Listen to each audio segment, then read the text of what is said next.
IPL और PSL के साथ साथ चलने से आईपीएल को नुकसान पहुंच रहा है।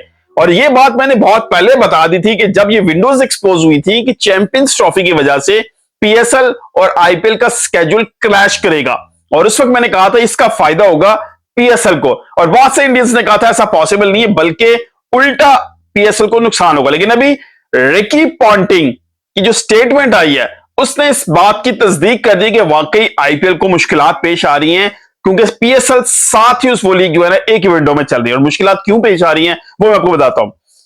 अभी रिकी पॉन्टिंग जो है वो कोचिंग जो है ना फ्राइज सर अंजाम दे रहे हैं किंग्स 11 पंजाब, जो कि आईपीएल की एक बहुत इंपॉर्टेंट फ्रेंचाइज है, पुरानी फ्रेंचाइज है, और उसमें जो एक अहम मरहले में आईपीएल दाखिल हो चुका है, वहां पर किंग्स 11 पंजाब के दो इंपॉर्टेंट प्लेयर्स इंजर्ड हो गए हैं। लकी फर्ग्यूसन जो कि न्यूजीलैंड से ताल्लुक रखते हैं, फास्ट बॉलर हैं, वो एक इंपॉर्टेंट रोल अदा कर रहे थे किंग्स 11 पंजाब से, लेकिन इंजरी की वजह से वो इस टूर्नामेंट से बाहर हो गए।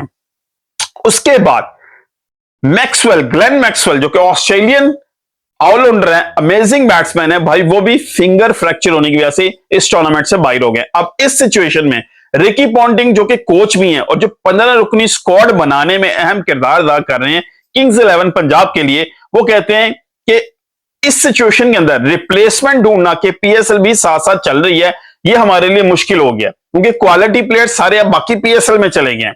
इसका मतलब यह है कि वो जो रोना धोना था ना इंडियंस का कि भाई हमने पहले क्रीम उठा लिया और बाकी जो गंद बचा वो पीएसएल में गया, भाई वो एक्सपोज होता है, क्योंकि कॉर्बिन बॉश जिसको पीएसएल ने लिया फिर उसी को बुलाया गया ना, तो इसका मतलब है वहां पे कचरा मौजूद नहीं है। अभी भी अगर रिकी पॉन्टिंग ये सोच रहे हैं कि वो क्वालिटी प्लेयर्स को रिप्लेस कर सकते थे हमारे मेन प्लेयर्स को, इस सिचुएशन के अंदर भी वो पीएसएल में मौजूद है, तो भाई फिर कचरा तो नहीं हुआ। तो पीएसएल में भी इस वक्त इंपॉर्टेंट प्लेयर्स खेल रहे हैं, आप केन विलियमसन की बात करें, डेविड वार्नर की बात करें या बाकी किसी भी प्लेयर की बात करें, इस वक्त इंपॉर्टेंट यह है कि पीएसएल डैमेज कर रही है आईपीएल को दो तरीके से। एक तो अब रिप्लेसमेंट नहीं मिल रही, और इसका फायदा पीएसएल को यह हो गया कि जब आईपीएल ने अपने ऊपर से लड़के उठा लिए, जब चॉइस सी ले ली, उसके बाद जो बचे क्वालिटी प्लेयर्स वो पीएसएल ने ले लिए। अब जब उसको रिप्लेसमेंट ढूंढनी है तब उसके पास पूल में जगह नहीं है। अब समझ आई होगी सबको कि जब दोबारा उसको रिप्लेसमेंट ढूंढनी है तब उनके पास वो पूल की वो क्वालिटी मौजूद नहीं है, क्योंकि पीएसएल ने वो उठा ली है। तो इसलिए इस वजह से भी पीएसएल को फायदा हो गया कि उनको वो क्लियर प्लेयर्स मिल जाएंगे जो पीएसएल में आ सकते हैं, जिनको आईपीएल अगर नहीं लेना चाह रहा या उनकी टीम की कॉम्बिनेशन में कोई एडजस्ट नहीं बैठ रहा। ये इंपॉर्टेंट है कि भाई साहब ये लाजमी नहीं है क्योंकि बहुत बड़ा प्लेयर है तो वो ही टीम आईपीएल में जा रहा है, ऐसा पॉसिबल नहीं है। उसकी वजह यह है कि हर टीम का एक कॉम्बिनेशन है, अगर उसमें कोई लड़का फॉल नहीं कर रहा तो वो फिर डेफिनेटली उस टाइम जो है ना फॉल नहीं कर रहा तो एडजस्ट नहीं होगा, वो बाय नहीं किया जाएगा, और उसी तरह उसी प्लेयर को हो सकता है पीएसएल वाले बाय करते हैं। इसलिए कॉर्बिन बॉश इसकी बड़ी खुली एग्जांपल है। फंसे मुंबई इंडियंस, फंसी कॉर्बिन बॉश को बुला लिया पीएसएल से, आपने वहां से बुलाया, उस पर 1 साल का बैन लगा, ठीक है, उसका जो भी डिसीजन है वो जाना चाहता है वो चला गया है, उस पर 1 साल का बैन लगा है, उस पर पीएसएल ने जो भी कार्रवाई की है वो अपनी जगह। लेकिन रियलिटी चेक यही है कि लड़का वो बुलाया गया जो पीएसएल में सिलेक्टेड था। इसका मतलब यही है कि भाई साहब जो क्रीम का ऊपर वाला अगर लिए आईपीएल ने तो बाकी क्रीम पीएसएल में ही है। और ये रिकी पॉन्टिंग की स्टेटमेंट ने तो बड़ा क्लियर कर दिया कि अब हमारे पास चॉइसेस उतनी ज्यादा नहीं है क्योंकि पीएसएल साथ चल रहा है। अच्छा, अब दूसरा नुकसान बड़ा क्या हो रहा है आईपीएल को, वो ये हो रहा है कि जो आई बॉल्स है वो डिवाइडेड है, क्योंकि अगर पाकिस्तानीज भी देखते थे आईपीएल को, अब वो आईपीएल छोड़ के पीएसएल देख रहे हैं अपनी, और कई इंडियंस हैं जो बोर हो गए इतने लंबे टूर्नामेंट से जो कि आईपीएल का चल रहा है, तो वो छोड़ के वो भी पीएसएल देख रहे हैं। तो ये जो नुकसान हो रहा है ना उस लीग को हो रहा है जिसकी वर्थ ज्यादा थी, ये इसमें कोई शक नहीं है कि आईपीएल की वर्थ बहुत ज्यादा है। In term of monetary value अगर बात की जाए वाकई उसकी वर्थ बहुत ज्यादा है, इसमें तो कोई शक नहीं है। तो डैमेज भी उसी को ज्यादा हो रहा है।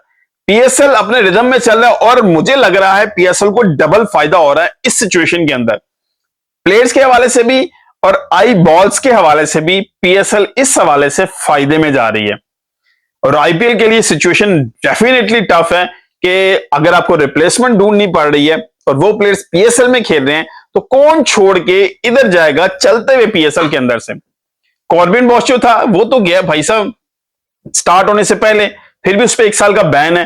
तो अगर इस तरह का कोई एक आध वाक्य हो जाता है जो कि कोई अनोखी बात नहीं होगी, पैसा भाई हर बंदे के लिए इंपॉर्टेंट है, अगर कोई पीएसएल का प्लेयर छोड़ के विद इन द टूर्नामेंट चला जाता है, तो भाई ये डेफिनेटली एक बहुत बड़ा सरप्राइज जरूर होगा पीएसएल के लिए। तो उसके बाद कुछ मजीद स्ट्रिक्ट रूल बनेंगे, जिस तरह आईपीएल ने बना दिए कि भाई साहब वहां पे बैन लग जाएगा। वो 2 साल का लगता है, वो 1 साल का लगता है, वो 5 साल का लगता है, वो जो भी लगता है। तो उसी तरह की फिर प्रोपोर्शन जब इधर आएगी तो फिर प्लेयर्स को भी सोचना पड़ेगा, भाई अगर आपने एक जगह कॉन्ट्रैक्ट कर लिया है तो फिर आपको उसी को कंटिन्यू करना है। नेक्स्ट अगर कॉर्बिन बॉश को मुंबई इंडियंस नहीं लेती, आईपीएल में कोई फ्रेंचाइज नहीं लेती और 1 साल का उसका पीएसएल में बैन है, तो उस पर तो बैन लग गया। और इसी तरह के स्ट्रिक्ट रूल्स अगर आ गए तो डेफिनेटली जो प्लेयर्स के पास बड़ी ओपन चॉइसेस होती थी ना, वो भी खत्म होनी शुरू हो जाएगी। फिर उनको डिसाइड करना पड़ेगा आपने सिर्फ पीएसएल खेलनी है या सिर्फ आईपीएल खेलनी है। तो इन सिचुएशन अगर अगले साल भी पीएसएल इसी विंडो में करवाई जाए जिसमें आईपीएल हो रही है, तो पाकिस्तान को ही फायदा होगा। आप भी कह रहे हैं कमेंट के उसमें जरूर बताइएगा। मिलते हैं किसी वीडियो से, अपना बहुत ख्याल रखिएगा। अल्लाह हाफिज।